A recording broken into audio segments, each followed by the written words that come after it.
የማይታመን ክስተት ተፈጠረ። የምር የማይታመን ማመን የማይቻል ብዙዬ እንግዲህ ተንበርክካ ሩታን ይቅርታ ጠይቃታለች።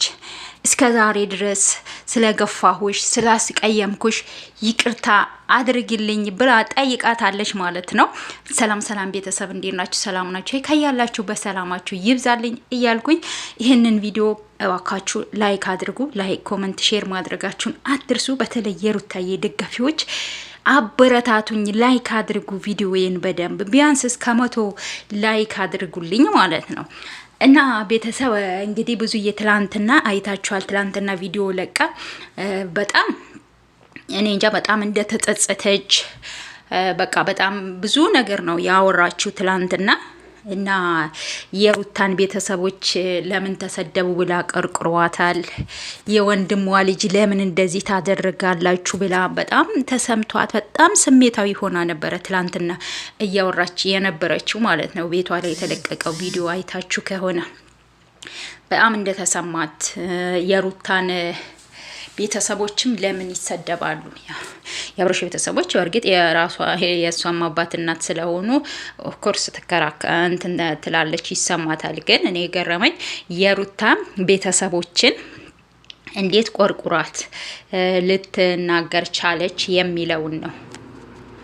እና ይሄን ድርጊቷ የሚያመለክተው ብዙዬ ለሩታ ባደረገቻት ነገር ፍቅር በነፈገቻት ነገር እየተጸጸተች መሆኑ ነው የሚያሳየው ማለት ነው።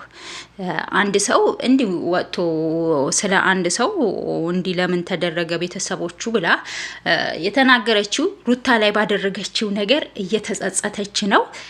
አንድ እሷ ቤት በተለቀቀው ቪዲዮ ይሄንን ታዘብኩ ቤተሰብ። አብርሽ ጋር ደግሞ የተለቀቀው ቪዲዮ ላይ ብዙዬን አይታችኋታል። ብዙዬ ከሩታ ጋር ስትቀርብ እንደዚህ ሳቅ በሳቅ ሆና እንደዚህ ፈገግ ብላ አይታችኋት ታውቃላችሁ? እንዳው ፊቷ ራሱ የሩታ መታይበት አስተያየት ራሱ በጣም ነበረ የሚያስጠላው። በጣም ነበር የሚያስጠላው። ግን ትላንትና ካያችሁ በጣም ፈገግ ብላ በጣም ደስ ብሏት ፊቷ ላይ ይነበባል። የሆነ በቃ የደስታ እንትን እንዳለ ፊቷ ላይ ይነበብ ነበር ማለት ነው። ይሄ የሚያመለክተው ምንድነው?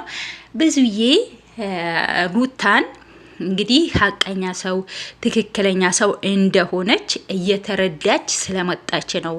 እና ይሄንን ደግሞ ስትረዳ በትክክለኝነት ሩታን ይቅርታ መጠየቅ አለበት አይደል ፋሚሊ?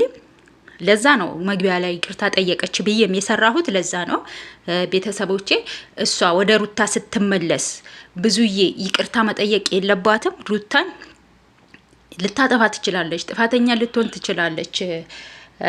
ሩታ ግን ቢሆንም እሷ ለእሷ ያሳየቻት እሷ ሄርሜላን ጠጋ አርጋ ሩታን ነው ያሸሸቻት ማለት ነው። ሄርሜላን አቀፋ ሩታ ነው ያሸሸቻት። በዚህ ነገር እሷ ይቅርታ መጠየቅ አለባት ብዬ ነው ማስበው። እናንተስ ምን ትላላችሁ ቤተሰብ? ይቅርታ መጠየቅ የለባትም ብዙዬ? እና በጣም ደስ ብሎኛል ትላንትና እንደዛ ለሩታ ያላት አስተያየት እንደዛ ሲሆን የሆነ በቃ ፊቷ ላይ ደስተኛ ፊት ሳይ ደስ ብሎኛል። ምክንያቱም ብዙዬ በሷ ሩታ በብዙዬ ልትጠላ አንፈልግም። ምክንያቱም ብዙዬ ማለት የባሏ የልጇ አባት የአብርሃም እህት ስለሆነች ማለት ነው። ስለዚህ እሷን ልትጠላ አይገባም። እና የሚታየው ነገር ቤተሰቦቼ ደስ እያለ ነው። የሆነ ደስ የሚል ነገር አለ። እንግዲህ አብርሽም ደግሞ ያው እውነታውን በቅርብ እደርስበታለሁ ብለዋል። እናንተ ምን እየተሰማችሁ ነው? እኔ የሆነ በቃ ከሩታ የሚታረቅበትን ጊዜ እየቀረበ ነው ብዬ ነው ማስበው። የብዙዬ ፈገግታ በዛ ነው እኔ የወሰንኩት ማለት ነው። እና አብርሽ እውነታውን አውቆ ሩታ ሀቅ እንዳላት አውቆ ወደ ሩታ የሚመለስበት ጊዜ እየቀረበ ነው ብዬ ነው ማስበው። የሩታዬ ደጋፊዎች እናንተስ ምን እየተሰማችሁ እንደሆነ ኮመንት ላይ አስቀምጡልኝ ማለት ነው። ሩታን ልዑሌንና ትላንትና እንግዲህ የተለቀቀው ቪዲዮ አይታችኋል። ልጄ ያደገ ዳዴ እያለ ነው ወይ? አንድ አባት እንግዲህ አያችሁ እቤት አለመኖሩ ነው ይሄ ነገር የተፈጠረው ማለት ነው።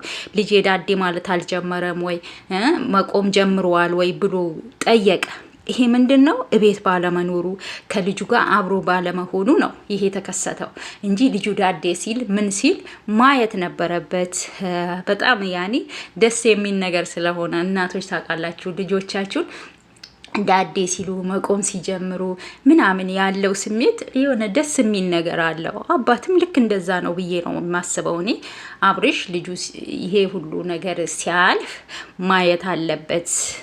ልጁን ደግሞ በጣም ይወዳል። የምናየው ነገር ነው። ማንም አባት ልጁን አይጠላም። በእርግጥ ግን ሁሉም አባት ደግሞ አንድ አይደለም ታውቃላችሁ። እና ያም ሆነ ይህ ሩታዬ ልትከፋ፣ ልታለቅስ፣ ልታዝን አንፈልግም። የምር በጣም እያዘነች ነው ያለችው። በጣም እየተከፋች ነው። በጣም እያለቀሰች ነው። ይሄ ነገር ለሷ አይገባም። አብርሽ በቃ ፈጥነህ የምታረገውን ነገር አድርገህ ወደ ልጅህ ወደ ሚስትህ ተመለስ ብዬ ነው የምለው። እንግዲህ ለዛሬ ይዤላችሁ የመጣሁት ቪዲዮ ይህንን ይመስል ነበር። በቀጣይ ቪዲዮ እስከምንገናኝ ደህና ሁኑልኝ። ቤቱን ግን ላይክ፣ ሼር፣ ኮመንት፣ ሰብስክራይብ ማድረጋችሁን አትርሱ።